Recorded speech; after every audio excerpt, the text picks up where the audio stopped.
Next is section number 3, chapter 2, Establishment of the Punjab Enforcement and Regulatory Authority. अब पंजाब में authority बनी है, ये एक अथॉरिटी है पीरा, ठीक है। अब इसकी इस्टेब्लिशमेंट कैसे होनी है, इसमें कितने मेंबर्स होंगे, कौन कौन होंगे वो, तो ये अब हम इसमें पढ़ेंगे। सेक्शन नंबर 3 सब सेक्शन 1 है, the government shall by notification in official gazette establish an authority to be known as Punjab enforcement and regulatory authority for carrying out the purposes of the act, ठीक है। इस act के purposes को fulfil करने के लिए, इन पर पूरा उतरने के लिए गवर्नमेंट ऑफ पंजाब जो है अथॉरिटी बनाएगी, जिसको हम पीरा कहेंगे। उसके बाद सब सेक्शन 2 है, the authority shall be a body corporate having perpetual succession, जो कि परपेचुअल सक्सेशन का क्या मतलब होता है कि ये बॉडी जो है ये कायम रहेगी, इसमें मेंबर्स की तब्दीली हो सकती है पर ये अथॉरिटी जो है ये एज इट इज़ रहेगी, ठीक है। And a common seal with power to enter into contract, ये कॉन्ट्रैक्ट्स में एंटर हो सकती है, एक्वायर कर सकती है या डिस्पोज ऑफ कर सकती है कोई भी property, and may by its name sue और बी सूड। इसको जो है इसको भी चैलेंज किया जा सकता है, मतलब इसके किसी एक्ट को, ठीक है। और ये भी किसी को किसी पर सूट फाइल कर सकती है या कोई भी किसी के अगेंस्ट प्रोसीडिंग्स इनिशिएट कर सकती है। उसके बाद सब सेक्शन 3 है, the headquarters of authority shall be at Lahore with such offices in such other areas as authority may deem appropriate. इसका जो हेड क्वार्टर होगा वो लाहौर में होगा और बाकी ऑफिसेज भी और भी हो सकते हैं, डिफरेंट एरियाज़ में हो सकते हैं, जो कि जैसे अथॉरिटी मुनासिब समझेगी। उसके बाद है composition of authority, authority compose कैसे की जाएगी, अब इसमें कितने मेंबर्स होंगे, अब ये हम पढ़ेंगे। सब सेक्शन 1 है, the authority shall consist as follows. सबसे पहले होगी चीफ मिनिस्टर पंजाब, जो पंजाब का चीफ मिनिस्टर होगा वो इसका चेयरपर्सन होगा, ठीक है। जो हेड ऑफ द अथॉरिटी होगा वो इसका चेयरपर्सन होगा, और वो कौन होगा, सीएम पंजाब। उसके बाद वाइस चेयरपर्सन कौन होगा, चीफ सेक्रेटरी पंजाब जो होगा वो वाइस चेयरपर्सन होगा। उसके बाद बाकी हम मेंबर्स देखते हैं, इसके बाकी और कौन से मेंबर्स हैं। Senior member board of revenue, board of revenue के जो सबसे सीनियर मेंबर होगा पंजाब का वो। उसके बाद secretary to the government home department, ठीक है। उसके बाद प्रोविंशियल पुलिस ऑफिसर जो कि आईजी होता है, ये मेंबर होगा इसका एक। उसके बाद secretary to the government finance department. उसके बाद secretary service wing services and general administration department. उसके बाद secretary to government local government and community development department. उसके बाद है secretary to the government public prosecution department, ठीक है। मतलब इन डिपार्टमेंट्स के जो सेक्रेटरी होंगे ना वो इनके मेंबर होंगे। उसके बाद secretary to the government price control and commodities management department. उसके बाद 3 मेंबर्स और होंगे, ठीक है। कौन से होंगे, जिनमें एक फ़ीमेल मेंबर होगी। अब ये मेंबर्स 3 मेंबर कौन से होंगे, जो पंजाब असम्बली से लिए जाएंगे, ठीक है। जो इनको कौन नॉमिनेट करेगा, जिनको चीफ मिनिस्टर नॉमिनेट करेगा। उसके बाद 4 इंडिपेंडेंट मेंबर्स होंगे, हमने ऊपर बात की थी डेफिनेशन में इंडिपेंडेंट मेंबर्स की, ठीक है। इनको सिलेक्शन बोर्ड सेलेक्ट करेगा। अब सिलेक्शन बोर्ड वो हम आगे जाके पढ़ेंगे। 4 इंडिपेंडेंट मेंबर्स होंगे, इनमें एक वुमेन होगी, फीमेल होगी, to be appointed on the recommendation of selection panel. उसके बाद जो इसका सेक्रेटरी होगा इस अथॉरिटी का, वो कौन होगा, डायरेक्टर जनरल होगा। अब इसके टोटल मेंबर्स कितने हो गए, 1 2 3 4 5 6 7 8 9 10 11 12 13 14 15 18 मेंबर्स हैं टोटल इसके, ठीक है।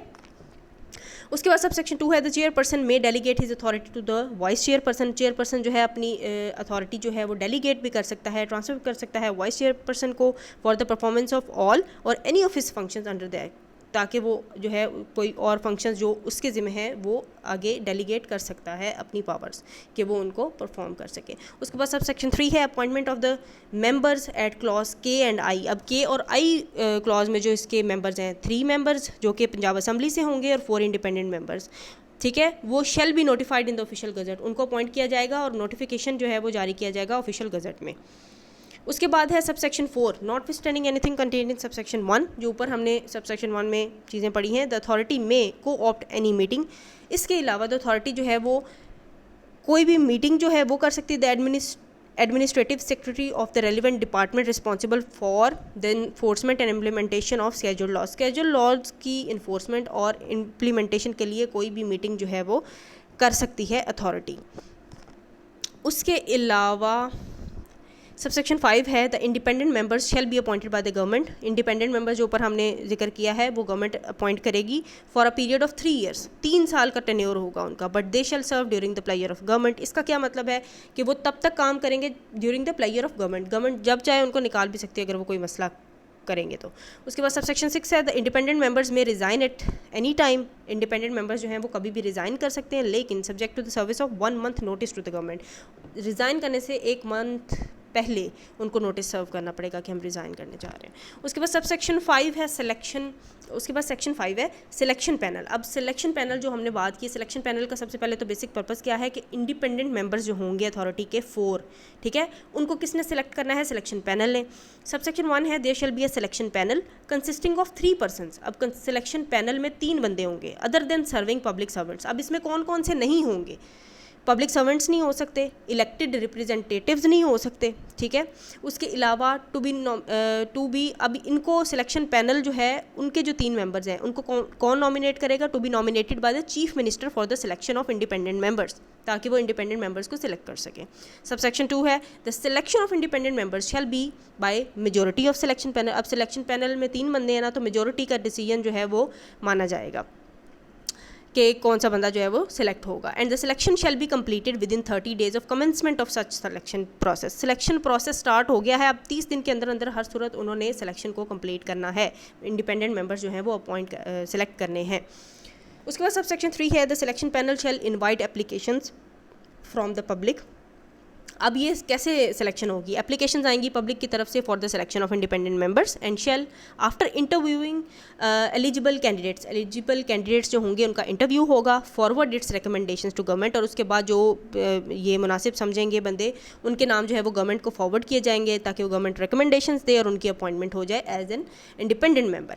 उसके बाद सबसेक्शन 4 है the director general shall provide the secretarial support to selection panel. Director general जो है सब अपनी सपोर्ट प्रोवाइड करेगा सिलेक्शन पैनल को, जो डायरेक्टर जनरल है, to carry out their official business. उसके बाद सेक्शन 6 है qualification and disqualification of an independent member. Independent member की जो क्वालिफिकेशन है वो क्या होगी, उसकी डिसक्वालिफिकेशन मतलब वो अहल हैं या ना अहल हैं, वो उनका क्राइटेरिया क्या होगा वो हम देखेंगे। सबसेक्शन 1 है an independent member shall be of impeccable integrity, मतलब उसका मॉरल वैल्यूज़ उसकी जो है वो मतलब करेक्टर अच्छा होना चाहिए, ऑनेस्ट पर्सन होना चाहिए उसका, ठीक है। एंड प्रूवन प्रोफेशनल कॉम्पिटेंस होनी चाहिए उसमें in the field of social work, law में, एडमिनिस्ट्रेशन में, एजुकेशन और कॉर्पोरेट। सबसेक्शन 2 है a person shall be disqualified from becoming an independent member. कौन नहीं बन सकता इंडिपेंडेंट मेंबर अथॉरिटी का, इफ़ ही अगर he has any public representative office, ठीक है, मतलब वो ऑलरेडी कोई पब्लिक रिप्रेजेंटेटिव ऑफिस जो है वो होल्ड करा है और has remained a public servant in the 6 months immediately preceding his appointment as independent member. मतलब अगर वो इंडिपेंडेंट मेंबर कब बन सकता है, फॉर एग्जांपल अगर वो कोई पब्लिक ऑफिस जो है वो होल्ड कर रहा था या वो पब्लिक सर्वेंट था, ठीक है, तो उसको रिज़ाइन किए हुए या वो जॉब छोड़े हुए 6 माह गुजर चुके हों, उसकी इंडिपेंडेंट मेंबर की अपॉइंटमेंट से पहले 6 माह का अरसा जो है वो गैप होना चाहिए दरमियान में, उससे पहले चाहे वो पब्लिक सर्वेंट जो है वो रहा था तो इट्स ओके। उसके बाद सेकंड है is found suffering from any physical और मेंटल इनकैपेसिटी और इलनेस। अगर वो बीमार है, मेंटल इनकैपेसिटी है उसकी कोई या फिजिकली वो इल है, ठीक है। इज़ डिक्लेयर्ड बैंकरप्ट, अगर वो उसका दिवालिया हो चुका है और लोन लिया हुआ है उसने, या वो टैक्स डिफ़ॉल्टर है। उसके बाद है holds an office in service of Pakistan, मतलब कोई भी सर्विसेज पाकिस्तान को जो है मतलब एज ए गवर्नमेंट एम्प्लॉय है। Is in the service of any statutory body, या वो सर्विस प्रोवाइड कर रहा है किसी भी ऐसी स्टैट्यूटरी बॉडी को और any other body which is owned और कंट्रोल बाय द गवर्नमेंट, जिसको गवर्नमेंट जो है वो ओन करती है या कंट्रोल करती है, और in which the government has a controlling share और इंटरेस्ट, या जिस एंटिटी में गवर्नमेंट का कोई शेयर होता है। उसके अलावा he has been dismissed, removed और compulsorily retired from the service, या वो जो है वो उसको रिमूव किया गया है, डिसमिस किया गया है, कोई भी रीज़न हो सकती है पाकिस्तान के किसी सर्विस से, ऑन ग्राउंड्स कौन से हो सकते हैं, उसने करप्शन की हो सकती है और any other form of misconduct, या कोई भी मिसकंडक्ट उसने किया हो।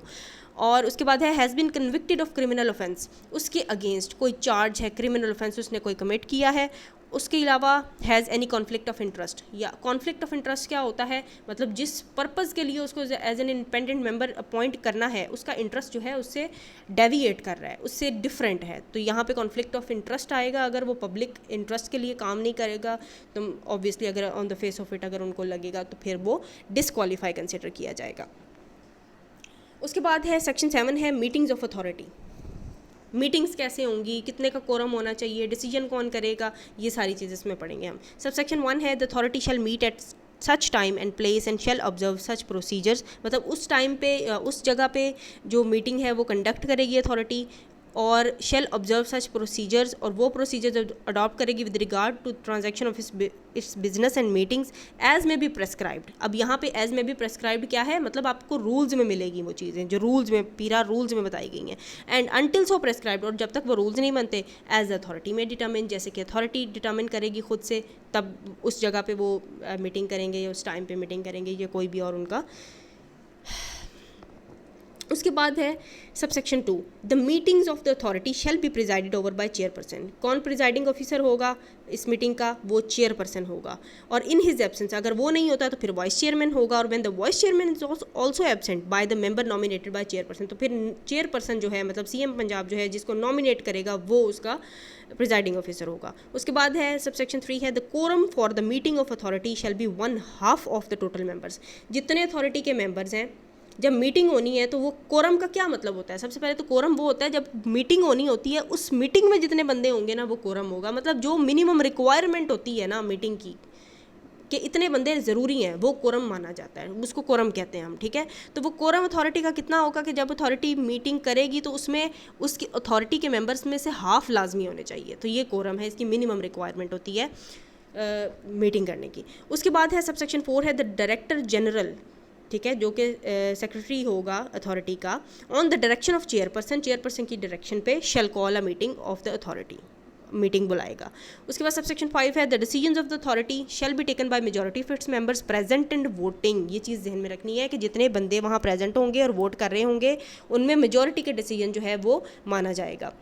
In the event of equality of votes, अगर वोट्स इक्वल हो जाते हैं मतलब तो फिर क्या होगा, द चेयरपर्सन जो होगा, और इन हिज एब्सेंस अगर वो भी नहीं है the person presiding over the meeting, जो भी प्रिजाइडिंग ऑफिसर होगा मीटिंग का एज द केस में भी जो भी हो, shall have a casting vote, तो वो वोट कास्ट करेगा, ठीक है।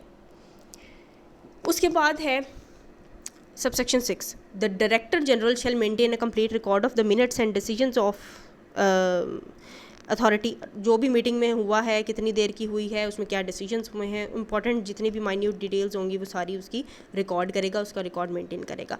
उसके बाद सब सेक्शन 7 है नो एक्ट डिसीजन ऑर्डर और प्रोसीडिंग्स ऑफ द अथॉरिटी और a committee constituted by the authority shall B invalid, मतलब जो भी प्रोसीडिंग्स हो रही हैं, ऑर्डर्स हो रहे हैं, डिसीजंस हो रहे हैं, कोई एक्ट है किसी कमेटी का या अथॉरिटी का, वो इनवैलिड नहीं होगा सिर्फ इसलिए merely by the reasons of any vacancy और defect in the constitution of the authority और द कमेटी, कि कमेटी बनने में या अथॉरिटी में कोई डिफेक्ट है या उसमें कोई वैकेंसी है, जगह खाली है, तो उसका सिर्फ इस रीज़न की वजह से उसका कोई एक्ट, डिसीजन, ऑर्डर या प्रोसीडिंग्स जो होंगी वो इनवैलिड नहीं होंगी। उसके बाद सेक्शन 8 है डायरेक्टर जनरल। सबसे पहले सब सेक्शन 1 है द चीफ मिनिस्टर जो है वो अपॉइंट करेगी डायरेक्टर जनरल को, who shall be an officer of basic scale 19, जो कि अब डायरेक्टर जनरल कौन होगा, 19th स्केल का वो ऑफिसर होगा और अबव या उससे ऊपर वाला ग्रेड हो सकता है from the Pakistan administrative services, Pakistan administrative services में से या प्रोविंशियल मैनेजमेंट सर्विसेज PMS में से जो है वो कर सकते हैं अपॉइंट इसको डायरेक्टर जनरल को। In such manner and on such terms and conditions, वो कौन सी होंगी, एज में भी प्रेस्क्राइब जो रूल्स में बताई गई होंगी, एंड अनटिल सो प्रेस्क्राइब, जब तक नहीं बताई जाती as the chief minister may determine, उसको चीफ मिनिस्टर डिटर्मिन करेगा। सब सेक्शन 2 है the director general subject to the general supervision and direction of the authority. Director general के ऊपर सुपरविजन किसकी होगी या डायरेक्शन उसको कौन देगा, अथॉरिटी दे रही होगी। शैल be responsible for carrying out the purposes of the act, तो डायरेक्टर जनरल जो भी पर्पसेज ऑफ द एक्ट उसको सर्व करेगा और वो रिस्पॉन्सिबल होगा, लेकिन उसके ऊपर सुपरविजन या डायरेक्शन जो है वो अथॉरिटी देगी इनको। उसके अलावा है the director general shall be responsible for performing secretarial functions and providing support to the authority, मतलब अपने फंक्शंस को जो है, क्योंकि वो सेक्रेटरी होगा ना उसका अथॉरिटी का, और उसके अलावा वो सपोर्ट प्रोवाइड करेगा हर तरह की अथॉरिटी को। उसके अलावा सब सेक्शन 4 है the director general shall exercise such powers as are mention in the act, जो एक्ट में उसको दी गई होंगी, एज में भी प्रेस्क्राइब्ड या रूल्स में उसको दी गई होंगी, और delegated to him by authority, या फिर अथॉरिटी ने उनको डेलीगेट की होंगी। उसके अलावा सेक्शन 9 है कमेटीज़। अब ये वो कमेटीज़ है जो अथॉरिटी ने बनानी है, कमेटीज़ भी बना सकती है authority. The authority may constitute such committees as it may deem necessary, जो उसे ज़रूरी लगेगा for carrying out the purpose of the act. इस एक्ट के पर्पज़ को पूरा करने के लिए कोई भी कमेटी जो है वो अथॉरिटी बना सकती है, ठीक है। And such committees shall exercise such powers and perform such functions, वो पावर्स और परफॉर्म्स जो है वो फंक्शंस जो है वो परफॉर्म करेगी committee as may be assign to them by the authority, जो अथॉरिटी जो है वो असाइन करेगी उनको। सबसेक्शन 2 है subject to subsection 1 the committee may co-opt any person other than the member of authority to attend a meeting of the committee. तो मतलब वो कोई किसी और बंदे को भी जो है वो को ऑप्ट कर सकती हैं ताकि वो मीटिंग को अटेंड करे आके, जो कि अथॉरिटी का बंदा नहीं होना चाहिए अथॉरिटी के अलावा। उसके बाद सेक्शन 10 है powers and functions of authority. अब अथॉरिटी के पावर्स या फंक्शंस कौन सी हैं?